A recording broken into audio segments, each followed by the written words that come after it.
How many races did you win in 2022? How many podiums did you get? Well, in the entirety of 2022, I didn't win a single race.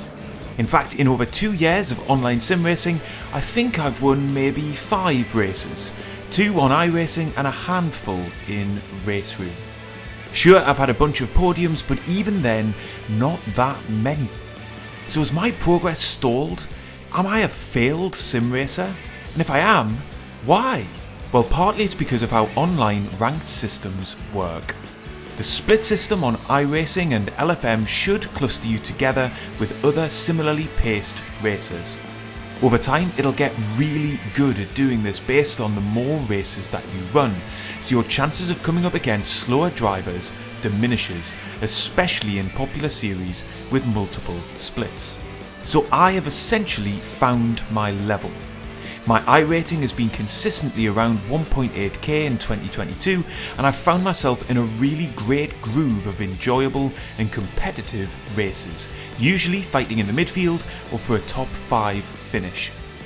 But that still leaves the question why my rating, or my underlying speed, hasn't improved. Well, quite frankly, it's because I do zero practice, and I mean zero. I don't get the time to run laps of specific combinations ahead of time, I rarely hop onto a server before it goes live, I very rarely get to run a combination more than once a week.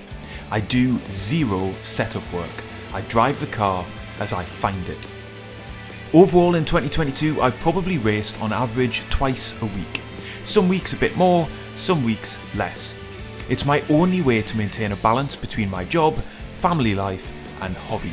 And I've gotten enough experience and basic competence to be able to do that and give good enough performances to maintain solid results and bring you videos that aren't just me finishing last or crashing out. I think as a result I've become quite an adaptable driver. I'm largely able to hop into most combos in most sims, get to grip with the car quickly and not be horribly slow.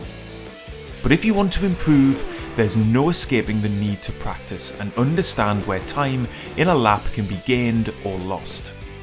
It also probably means concentrating on one sim and 1 or 2 car classes, whereas I enjoy the variety that sim racing can offer. So, am I destined to a sim racing life without glory, to mid-pack mediocrity? Well, not necessarily. I probably am relying on the stars aligning for a chance to win in 2023, a mistake from another driver or a car and track combination that just clicks for me. But glory can be won or lost in every moment of a race, be it an overtake or a defence, or saving a snap of oversteer and keeping the car out of a barrier. I find my enjoyment from clean and fair battles on track, whether it's for 15th, 10th or rarely a podium. It all means something, and when you come out on top, there's nothing quite like it. And if you want to see firsthand what I mean, check out this phenomenal example of great online racing.